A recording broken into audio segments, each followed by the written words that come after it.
Nice. I'll just start by saying that we have 9 startups out of 10 that failed today. I mean, we are all very familiar with this number. It's been ages we talk about that. And hey, come in.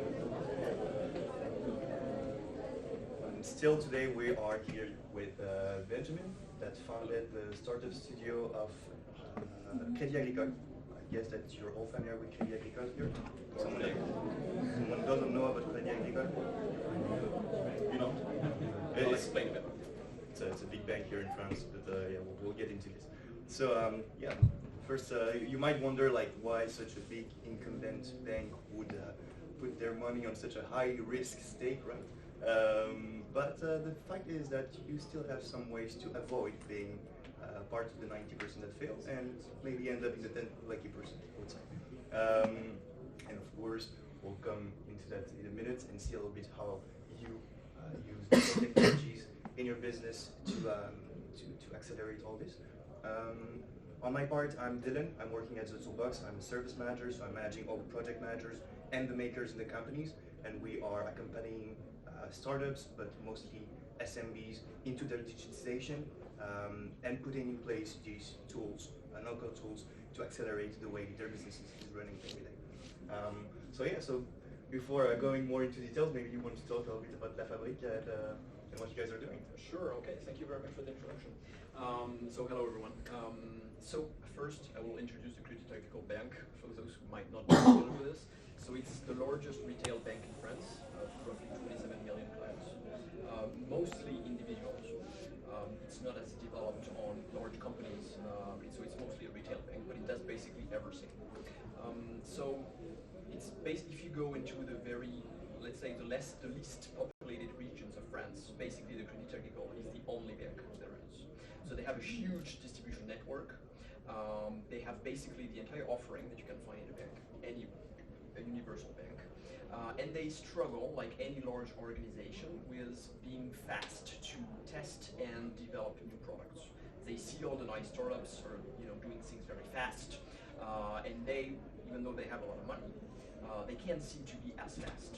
So that usually that's not a problem. And they try to address this problem very differently. So the story about La Fabrique started 5 years ago when the Crédit Agricole Bank tried to enter the venture capital space. So they had invested into regular venture capital management teams. They had made some fintech investments, and then so okay, it's nice, we have innovation there, we can even make a profit on some of the best ones. But it turns out it doesn't change anything when it comes to the branch that we have deep inside France, whether we still need new services and a better experience. How can we make things different for them? And so they realized that what they really wanted to do was not to simply invest in fintechs. They really wanted to have companies that complement the bank strategically more than financially. Basically, the core business of the bank generates a large amount of cash flow. So it's not about having more money. It's about making your products much better and trying to explore all the parts in which the startups are good, innovating, trying new products, making things smoother and better. But where the large banks, and in more general terms, the largest organization, tend to fail. That's why startup company works so well. But of course, there is the problem of risk, which is what he introduced. And the main idea behind the startup studio was how can we make the process of building a startup less risky than it is for a standalone company. 9 startups out of 10 fail. Many reasons of why they fail are linked to simply the fact that there is no market for what you're trying to sell. But sometimes it's simply because you don't have the seniority to run a company. That happens. You just suck at execution. That happens a lot. It's very hard. So usually you want to find the most talented people to run the company, and there are not that many of them. Or sometimes you just lack funding and access to distribution channels. So from this observation, we said, okay, what can we do as a startup studio to build companies and offer them an advantage, a competitive advantage, that will reduce the overall failure risk compared to the same company being started in a standalone fashion. So that was the idea behind La Fabrique. And the very first reason why startups are failing today, indeed you mentioned it, was this market fit in a way. In that sense, it's fun because we might wonder, well, the reason why startups of Fabrique are succeeding that much. Maybe you have some numbers for us on the success or the exit or this kind of stuff. We created 10 companies so far, only 2 have failed. So far it's pretty good. We're making income. We are growing. All of our companies are growing, and we have a reasonable path towards profitability. So of course this is not the first metric that we measure for, but over the long run we know that we are building businesses and not just features. And that's one of the first things that we want to do. So where I was coming is basically that you have a very high success ratio, right? And we might think, well, of course there's so much more funding, so it makes sense that it succeeds more, but we see that the number one reason for failure is this market. The fact that you start thinking about a solution, but there's just no need for this. And do you feel that's the same thing in working with the Crédit Agricole, the same principle there? It's very different. All the startup studios, such as eFounders in Paris, perhaps some of you know this startup studio, they have demonstrated that the probability of success by going through their model is significantly higher than the probability of success if you start a company on your own. Why? Because the ability of the studio to just de-risk a lot of things, bring the maturity, the senior leadership where it's needed, save costs, kill bad ideas sooner. Because no, really it happens. Even on a good idea in a good business, you're still having a lot of bad ideas all the time, and your ability to kill them before they become a threat to your business is actually very good.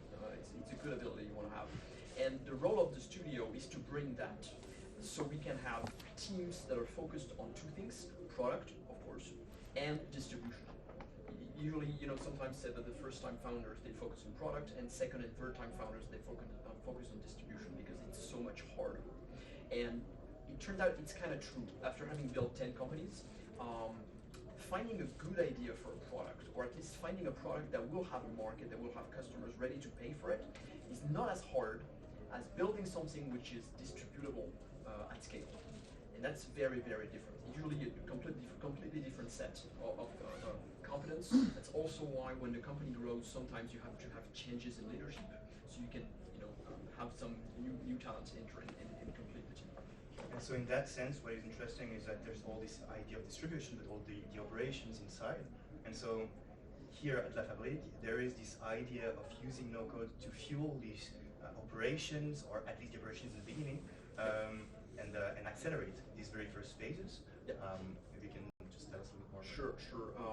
So always in this idea of reducing risk, we still have to kill a lot of ideas. So let's say we want to enter the insurance market. Insurance, that's why it's interesting to go there. Let's say we want to build an innovative insurance product.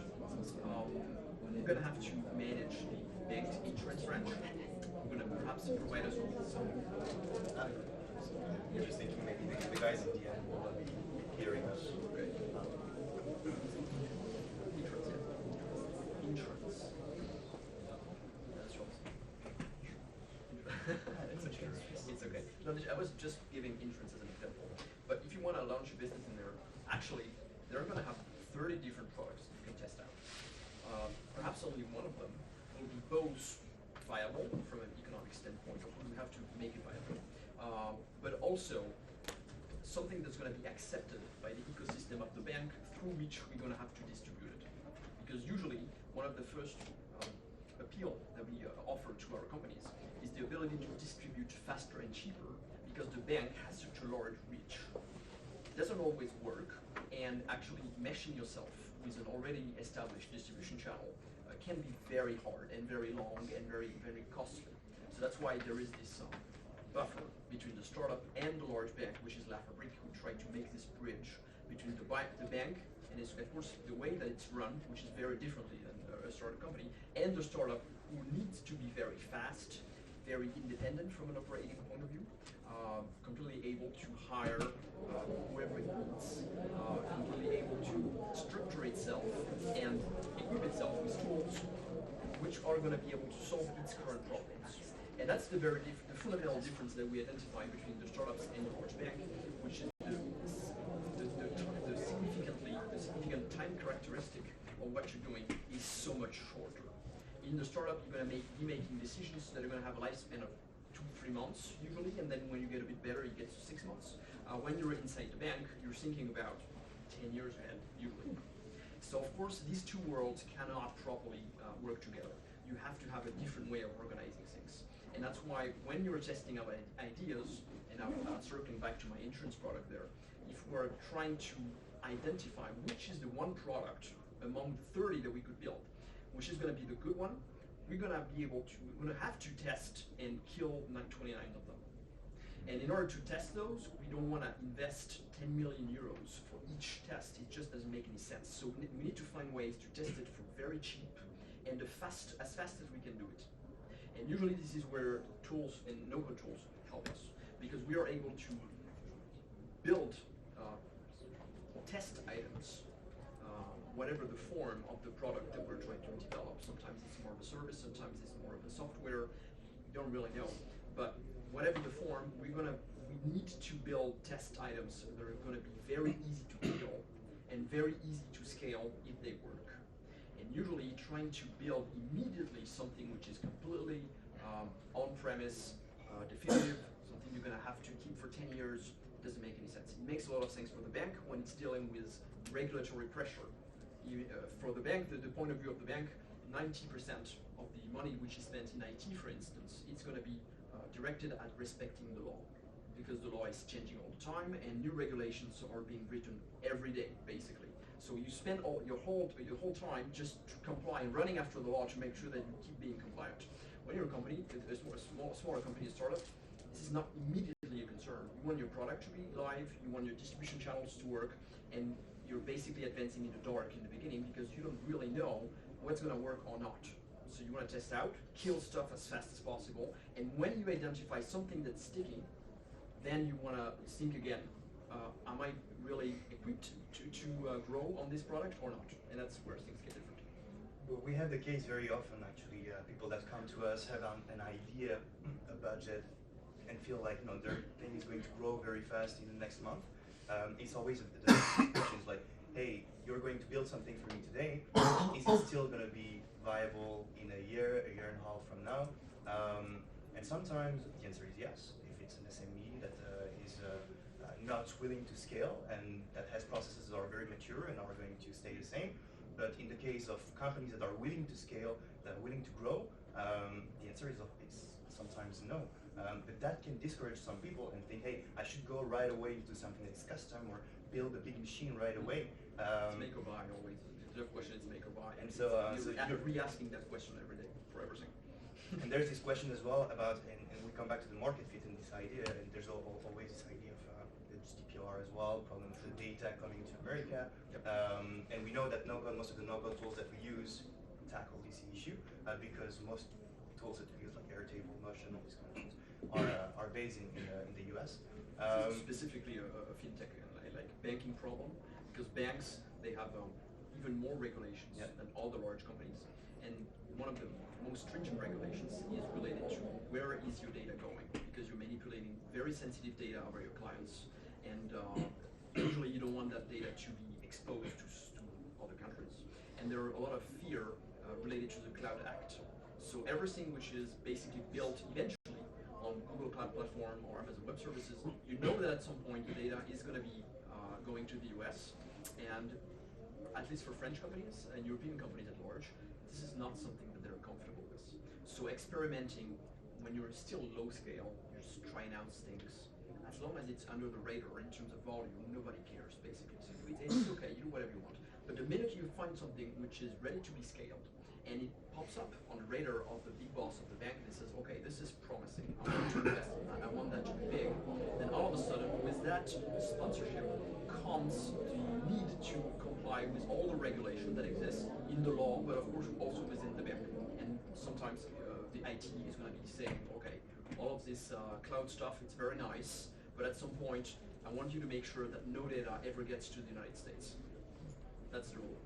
Now you have to comply with that. So usually that changes a lot of things. But still you decide to go with some tools that will have to change at one point because it's just faster and more agile in the first place. Not everything is super sensitive. So for things that is not immediately critical to, it's not something that's going to make you liable to the law. Usually you can use no-code stuff for a long time. Okay. And it's pretty scalable, increasingly scalable. So. Now I'm coming to a use case that is very specific to you because you are the founder of Fabrique, but you're also the CEO of Com, which is a new startup in Fabrique. Yeah, so I changed switch jobs.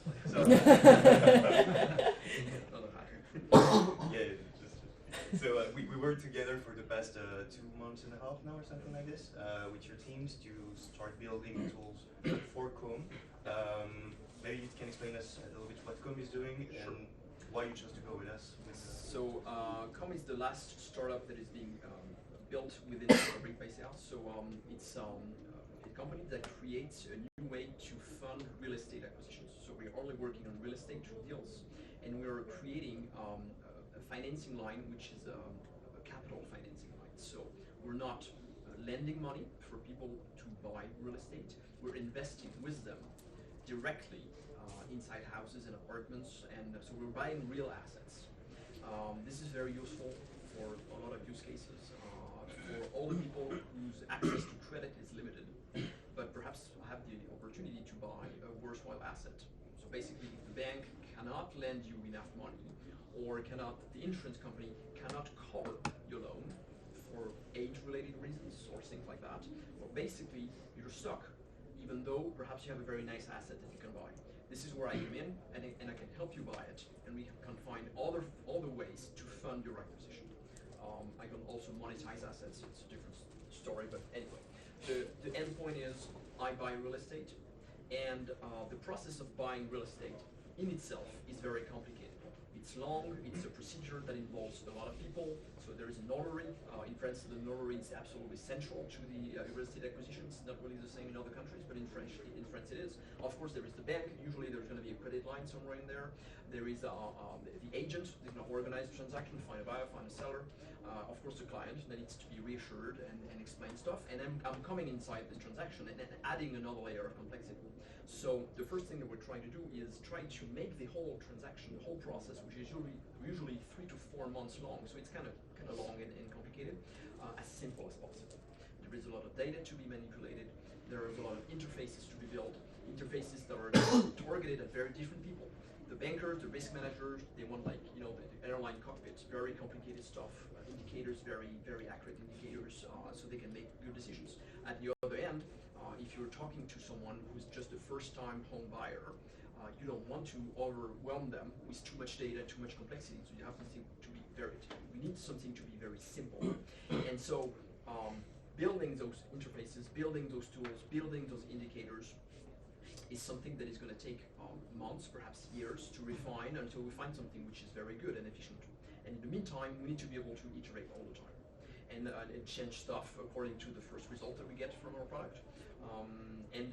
That's the first immediate need that we had, and it turns out investing massively into building all these interfaces can be costly, and of course we don't want to build immediate technological debt, provided that we're probably going to change things 6 months from now. And this is where NoCode came in. It's very useful for us to try and build something that I can provide to our first clients immediately, knowing that I need to change it very fast afterwards. And this is where I called ZeToolbox, and they helped us try to perhaps refine our need to start with, and then make sure that the first bricks that we develop are rapidly put into the hands of users, so we can have the immediate feedback that we needed. And of course, over the long run, we identify the different bricks that might have to be decommissioned and replaced with something else, perhaps another no-code replacement, or perhaps something much more specific and developed in-house, because we have identified that this is where we need to be even better than everything that exists on the market, and this is where we're going to have our added value. But to summarize what I'm just trying to say here, that the frontier between make or buy evolves very rapidly when you're growing a company, and when you are trying to pinpoint exactly where is your product market fit. And when you have that, the make or buy frontier switches, it changes position, and you want to be able to decommission fast some things, and on the contrary, if you have a hole in your stack, you want to be able to buy it and fill it very fast too, and this is where all these tools are very handy. But I think that's also something that was very clear from the very beginning when we discussed. You came to us and you said, listen, there are 2 different layers, I would say, maybe even 3, of technology that we'll need. We'll need layers of technology facing the final client, and we'll need layers of technology for us to refine our job, to make sure that our processes are working. Yeah. And there are some layers that we will need to target with custom codes. Maybe we'll need to build them ourselves in-house. And there are other stuff that we would rather not have to build. And so, indeed, that's a little bit the philosophy that we have also at ZeToolbox, because it's very different when we're talking about internal tools, tools that are there for your teams, the end users, for work, and the product, which is something that comes in the end of an end customer, and it needs to be very precise with your special touch, I would say, that sometimes just doesn't appear to be possible in some of the no-code solutions, right? And that was fine from the very beginning. Then that's okay. Code and no-code can coexist. There's not one that will devour the other. Yeah, exactly. The idea is that we should just use the right bricks in the right place for some, and the same thing for the other. And so we decided to focus on the internal tools with what we're doing, and target the job of your people internally. And maybe you can tell us a little bit more about the specific jobs and what they need to do. Since we buy assets, we conduct risk analysis, and we're building our own risk models that we intend to be much better than anything you can find on the shelf. So for this, I'm hiring a team which is very expert on real estate risk, so we can refine all the existing models and identify, considering the market conditions, we're really changing fast. You all know that, inflation, perhaps probable recession next year, all sorts of stuff that will eventually impact real estate. And so usually when things go south this way, all the risk model, they basically crash. So we need new models, and this is what we're building. It turns out it's pretty convenient for us. We are investors, we buy real estate, which means that we are our first clients, that have a team who develops risk analysis models, and I have a team of investors who use those models to buy assets and can immediately assess the quality of our models. And so the risk analysis is core to what we do. We want to be very good at that, and eventually, of course, this is going to be something very in-house. But it turns out, to start out and test our hypothesis and start to manipulate data, we have plenty of no-code tools that we can use, which is quite a surprise to me. I expected the quality and availability of tools to be high. I didn't expect it to be that high. So it's globally the ecosystem is working very well, because there are all sorts of new products, no-code products that are appearing all the time, solving real problems. And if you know where to look, you will find tools that are going to be very useful to your need, even though perhaps you will need 4 of them and orchestrate them in a clever way so they can serve your purpose. And this is where we asked for the tools to help us, because you don't have the time to conduct a market analysis of all the no-code tools that exist. Of course, this is not our purpose. We need to be rather fast into building stuff and testing out, because this is our businesses. We want to be able to exist as fast as possible and reduce our burn rate. And so this is where the help was very useful, because they conduct that. They know all the tools that exist. They test things out with different clients, and they can much more rapidly than us tell us, for your specific need that I understand it in this way, you need tool A and B and C, and they're going to be working together, and it's going to answer to 95% of your need, and that's good enough. That's totally good enough. You can work with that, and perhaps a year down the road, you want to reach 100% of your need, and so for the last remaining 5%, another discussion opens. Mm-hmm. But to start with, which tool do you select? So if that's fine by you, I can just give an idea of what we did. So the main challenge here was to build interfaces for the workers, but you have different type of workers there, right? So you have the sales guy that is going to conduct all the transaction from the very first steps till the last one. That will have a lot of discussions internally and externally. We have the risk assessor that needs to have a portal where they can play with the different metrics and see the graphs that are moving, etc. And there's a third type, which is external to the company, which are prescriptors, bringing leads in the company, that needs to be able to access some type of data, feed data into what we build, without being able to touch the back end of the data and have access to sensible data. So for that, we built something with, I don't know exactly how many tools, but for the sales part, we put a pipe drive in place. which is very basic CRM. Yeah. Nothing to do with like maybe Salesforce or some stuff that you would have seen in bigger companies. But that is very flexible, very easy to put in place, cool to start up. So we have the pipe drive for the sales guy with a different pipe and different fields, so he can capture the data. Then we have an Airtable there. There's a bit of a buffer in order to see what is happening with the pipe drive, get the information about, basic information about the clients, and that's possible with Airtable interfaces for the risk assessor to fill in data in the back end of the base and play with all these metrics and have all the informations, the ratings and stuff for each of the properties that they're trying to assess. This is connected to a software portal that is accessible for the prescriptor. So the prescriptor can access and feed data into Airtable that is itself connected to PyDrive. This is thanks to Make. And at the end we have a whole system that is working like this. And then you have other type of plugins like Agricole and stuff that are connected to PyDrive so the sales can do a better job. There are other gravitating tools, but that's really the heart of the system.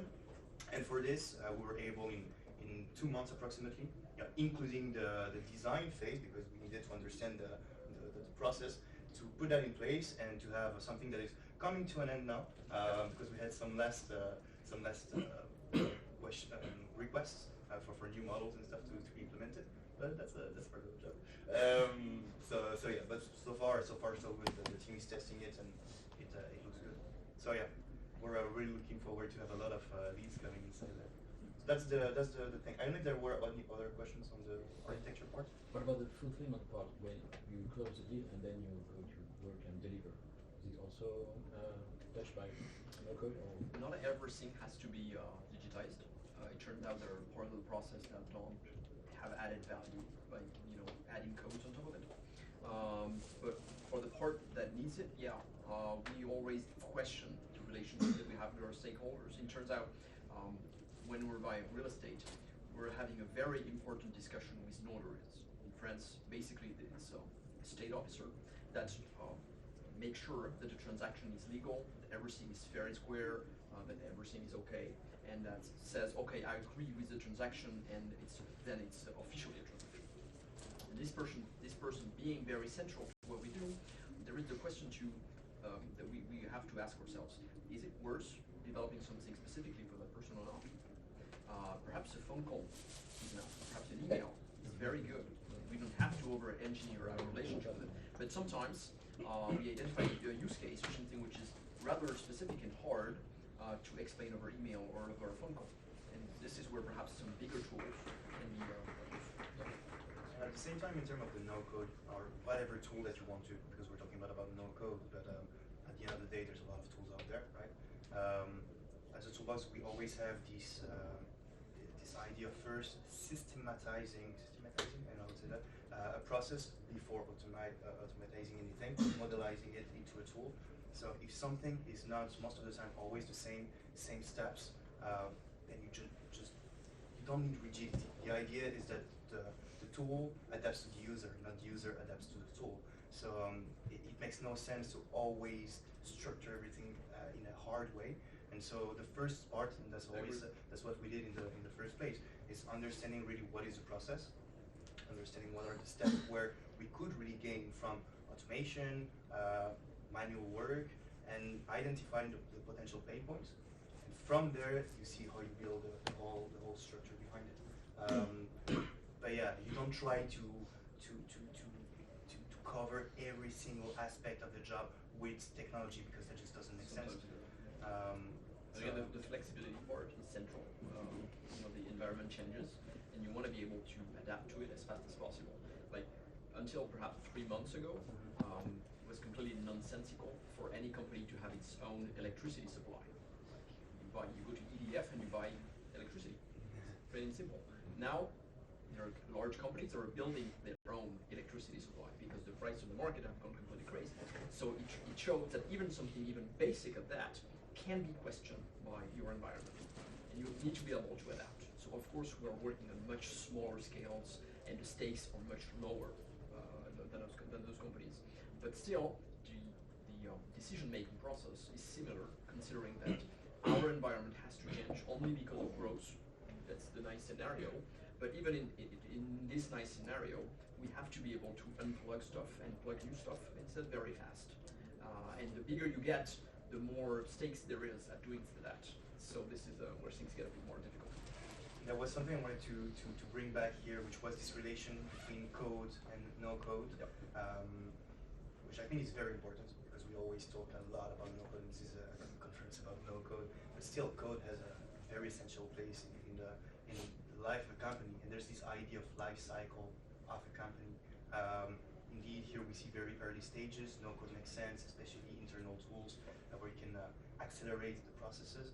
We worked with a couple companies from Fabrique. We also saw that some of your companies decide to go for pure custom solutions, proprietary solutions. Where do you draw the line? Because I feel like at the end, it makes sense to me. Yeah, it makes sense to have both. I think I would have two lines actually. The one is cost. Sometimes solutions that are very, very cost effective at small scale get prohibitively expensive when you try to have thousands of customers on it because the pricing plans are just not equipped to deal with that. So that happens with some tools. The other is where is your added value? And usually, if you want to have a secret sauce, something which is really yours, something that only you are building, that provides you with a monopoly, that allows you to have margins on what you do. Well, usually that kind of use cases has to be pushed to a level of engineering which cannot be found as is on the shelf. So either you find an existing tool and you try to basically redevelop everything to just bend it into your own need, and usually that doesn't work very well because you will, over the long run, it's just not going to be adapted to your need, or you have to say, okay, I need something specific. And when you know that you need something specific, of course, this is where you hire engineers and you start coding something which is really yours, and of course, which is going to be better by definition than anything you can find on the market, because for your own need, you have to have your own stuff. Would you agree to say that most of the time these teams that you want to have this special sauce on is more on the product side, something that more than the operational tools like a CRM or an ERP or this kind of stuff? Yeah, most of the time, yeah, I would say that. Yeah. Sometimes even CRM, there are very, very good CRMs for specific kind of operations. And of course, if you get too big or your product offering gets too complex, you have to move on to another solution like Salesforce. But right now, I don't see the use, at least for the business cases that I've worked with in Fabrique, to redevelop your own CRM. It wouldn't make a lot of sense. That's cool. Great. Nice. Well, I guess we've turned around the subject quite a lot. I don't know if there's anybody here that has some questions or would like to. Yeah. Yes, maybe. What is the secret sauce of the tool to manage the different solution and say, this one is better for this problem, for example? I can maybe tell you, we have the founder over there somewhere, I don't know if he left, but we can tell you a little bit about the story of ZeToolbox that started 4 years ago. In the beginning, we were tool hunters, so we would hide behind a computer, behind a form. People would say that they would have some needs, just send it, and we would say it was automated, but actually it would work for like 2 days to make something on a slide and send it out and say, hey, that's the best tool for your use case. So that's probably how it started with the tool thing. Really making sure that we understand what's happening on the market, staying up to date, and always having this extra mile or this first mover advantage on the type of tools that were out. But at the end of the day, our job is to understand the job of people. So it always starts with how you work, where are your pain points, and we need to listen, be proactive, and counsel you on how to best work tomorrow. And for that, whether you work with Airtable, Bubble, Salesforce, SAP, whatever, it's gonna be the same thing. And I think what we managed to do, because we are working with SMBs and startup, is to try to reuse the theory that already exists out there, which is the Scrum methodology, Agile methodologies, all this kind of stuff, but not play it by the book, and use the tools of today. We run everything on Notion to try to make all this theory, all this process open and very easily absorbable for the team. It means that we all work the same way. We have a ZeToolbox methodology that we use. We have templates on Notion that are mostly built the same way. We work and share a lot about how we work on this topic or another, or this client or another. So I think that's a big part of how we make sure that this quality remains. And then, I guess the team is great, but this talk is not really about ZeToolbox itself. It was more about how Benjamin is But it's still an interesting parallel because you're working with SMBs, so companies are probably already profitable, already existing. Yeah. Some of them have existed for years. So they have, of course, everything they need in place, but they need things to be better. It's very different outlook from starting a company from scratch. Basically, you're starting from a blank page, so your choices are very different. And still, in the end, we're bumping into the same questions. Where is the frontier between make or buy? How is it evolving? And the simple evolution of technology and the availability of products changes itself the business case of externalizing a service. Sometimes you can find today a product on the shelf is going to be something amazing, which was totally inexistent 5 years ago. And so what was a nice make decision 5 years ago now becomes an easy buy decision. So yeah, also it's important to question your own choices all the time.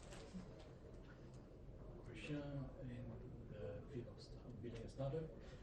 Why did you decide to outsource the making and not secure the makers or technologists? First one. This is also a risk. Also, how did their culture of agile sprints affect your own pace? Was it that they were quicker than you, or you could also dictate the rhythm? So the first question is why. Several answers to that. Hire versus outsource. Yeah, exactly. Why hire help instead of sourcing everything? We don't want to staff our companies too much too early. We only staff when we have to. If we can avoid and work with experts that we can mobilize perhaps for a day a week to start with, that's usually cheaper and more agile than simply hiring someone knowing that his job's objectives are not going to be immediately super clear. And this is not how you attract the best people. So, and also it's in the mindset of the studio, we try to only hire a definitive team on our project when we know rather precisely where we're going. Before that, we try a lot of things and we kill a lot of things. And usually having the help of a company such as ZeToolbox is very useful. That's what we do. So that's so the second question, was about the pace. It turns out we're both small companies, and I think from my point of view, it worked quite well, considering that we are both very reactive in the way that we work, and I think it wasn't really a problem. Usually we really have to push the SMBs to go at our pace because that's way more steady. We need this inertia, and I think that we're quite fast. But indeed, when we work with you guys, you're going fast. It's cool. I mean, I like this relationship. Also because we don't have procedures for everything yet. I think when you get bigger, of course, you have to organize things and write things down and make things a bit more industrial. It makes sense. But when you start with a company, writing procedures immediately is really just a waste of time. You don't want to have to do that. So just do things as they come and go, and eventually, when you find something that works, you try to make it better, and then the mindset completely changes. So just to be precise, was it on my place, on your place, or a thing, or it was totally remote and become? Totally remote. We saw each other like 2 times. That's the second time today. Yeah, that's another big thing is we do everything remotely, and some people are frightened about that. Yet honestly, sometimes I'm amazed about how efficient it is. But 100% of our projects are remote anyways. So it's getting truer for HR. Basically, 3 years ago we only hire people who come to the office. Now perhaps already 30% of our workforce is remote, and so it takes a bit of getting used to. It changes the way that you collaborate, of course, but it works. well, that's it for us. If there's any other questions, guys, shoot. I think we still have like 10 minutes or something like this. Yeah. Since when did you launch La Fabrique?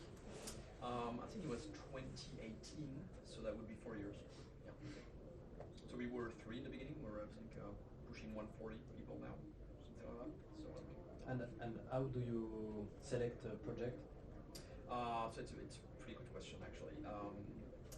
We tried to systematize it. We failed. The way that we do it now is that we have identified that finding a fintech idea that's good is not that hard. There are literally dozens of amazing fintech ideas every month that are launched somewhere in the world. Companies are going to find customers and building to sell stuff. So they have identified something, a product or a new way to market a product that makes it a company. Okay, but finding a company that checks that box and that also has a nice attachment rate with the Crédit Agricole bank that powers everything, that distributes us to start with, that funds us, that's much tougher because it's more of an M&A work where you're trying to find synergies between the product that you want to build and what the bank wants to do. And where the bank is good at, not all companies are as good everywhere. So we have to align the objective of the company, of the startup, with the strategy of the bank. And that's much tougher. So that's why now, when we select projects, we try to take a vertical in the financial industry. I was mentioning insurance, but I could take whatever. It can be credit to SMEs, it can be payment systems, you name it. You take one aspect, you try to identify all the new businesses that are appearing in this field, and then working with the senior manager in the bank, okay, where are you going? Where is your market telling you to go? And here are all the nice ideas that we have. Do you think that is one that you'd like us to push for you? And usually when we have that discussion, we try to narrow down the focus to one or two ideas, and then we start the testing part. So this is where we try to build MVPs for very cheap and test them immediately as fast as possible with potential clients. Sometimes we just call clients of the bank. We're developing software for companies, so for instance, for the CFOs of SMB companies. So we're just going to call some CFOs and say, okay, we're building this sort of product. Would you buy it? It's good or not? And we do that a lot. And usually, by doing that, we are able to identify good signals on whether or not we should push this forward, or whether the real need on the ground, on the people doing the work, is actually quite different. And that also happened. So usually, we don't really know a priori what's going to work. So that's why we test it out all the time. We call people a lot. And this is where we decide eventually what to launch.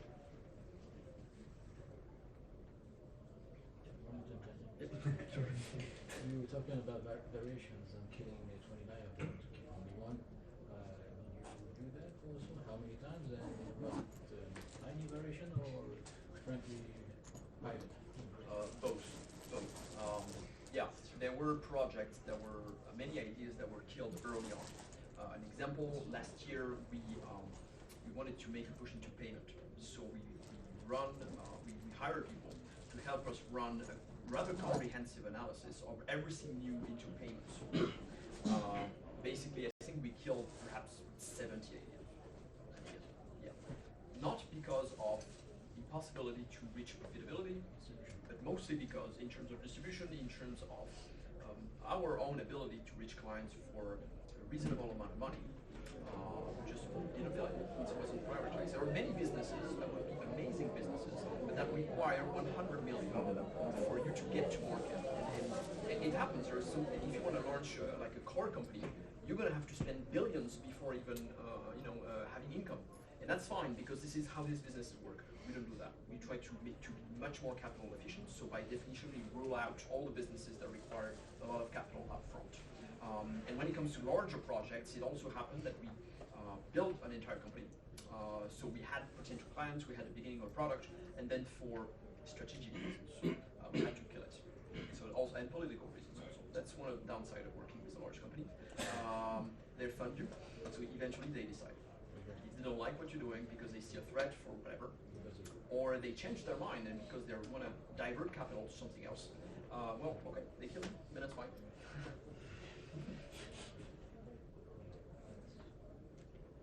Anybody else on this use case? Yeah. Which tool do you use to modelize your process? That's a good question. So we mainly use Miro. It works great. I know it's not the best tool if you really want to go as far as you would like. You have some amazing process management tools, but it's sufficient at this stage. And again, it's in the same mindset of going quite fast. We don't want to spend weeks and weeks on the design phase. We want to highlight with 20% of the our energy, 80% of what's going to make the solution great. And so far, Miro works great. And it implements itself very nicely with Notion as well, since we do all the commercial proposals, all the diagnosis, restitutions, the plans, the roadmaps, everything is on Notion for our company. And we just embed everything that works great. Okay. That's it. Thank you. Cool. Thank you very much, guys. Thank you. Thank you.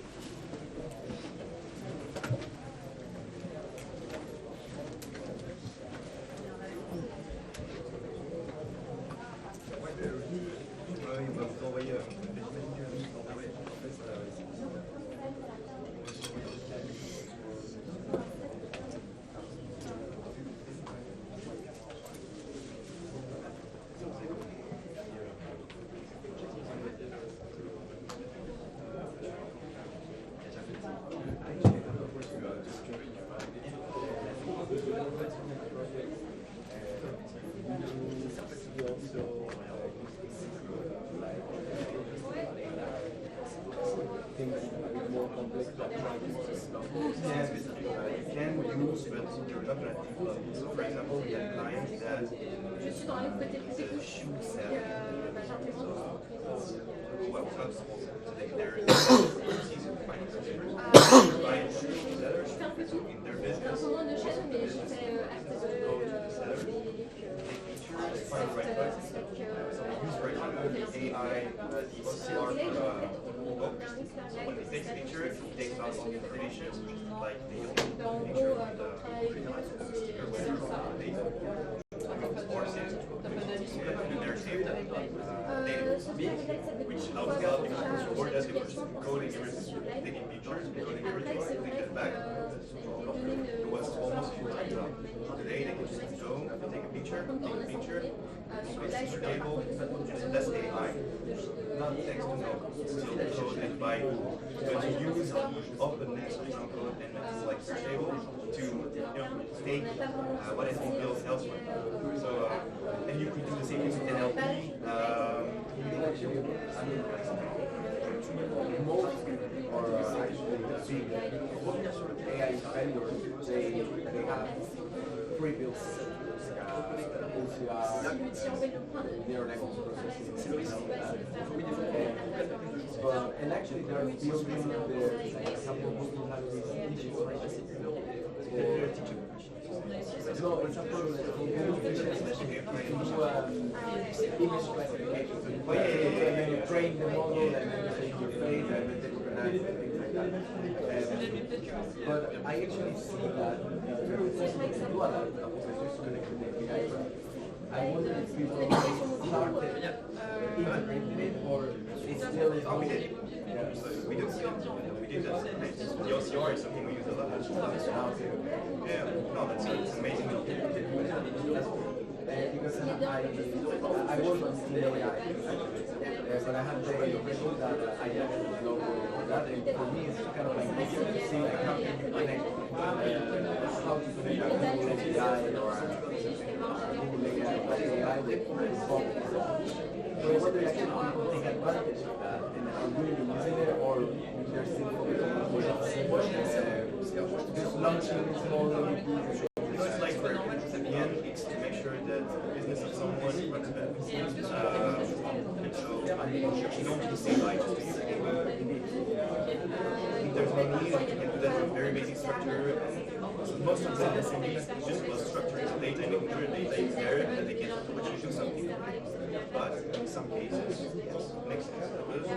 Like we said, for example, they type everything they can, not necessarily love the whole AI thing. I think the common denominator here is it is open, it's not cool. And that's the reason why I love this so much, because of course you have some parts you would like, it's fine. I mean, you would have your own model with your clients. basically cancer cells within huge scans. There's unique data science for basically able to information and in actually solve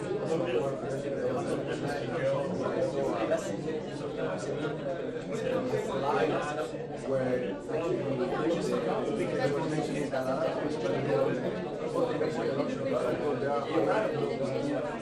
AI for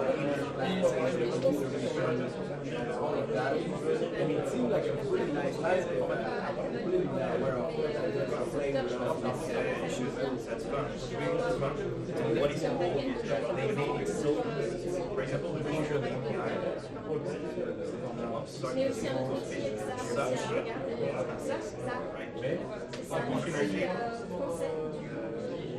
You know what it is? It's just a 16 I don't know if you ever used it. I haven't used it, but I imagine it's like an SQL database, but it's sexy. It's like it looks like an Excel on steroids. And so you will have. Sorry. Je viens ici aussi pour apprendre. J'ai un peu de j'ai testé certaines zones, j'ai testé software, mémorisé, je vois les limites, là, je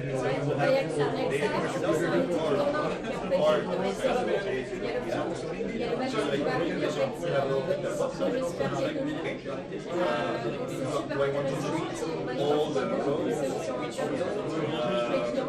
What criteria? Is it a schedule? Is it when an action happens? You set it up, and whenever it goes for example, the image is specific, it's like that's the set to reach for reaction. It's I'm really gonna start playing in that direction. I already tried all of that, but indeed I use it more for like the front-end applications. They use more by user interface friendly. But I think AI using a lot of connectors because I also didn't know for some of them.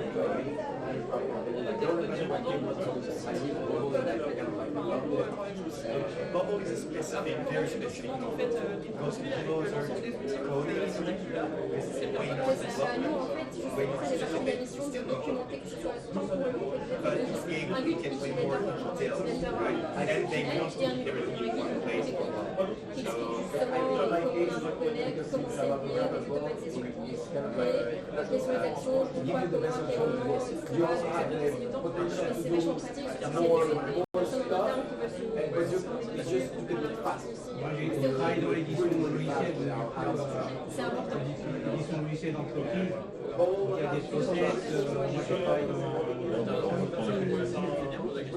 produits, des clients, forcément fournis en CDI.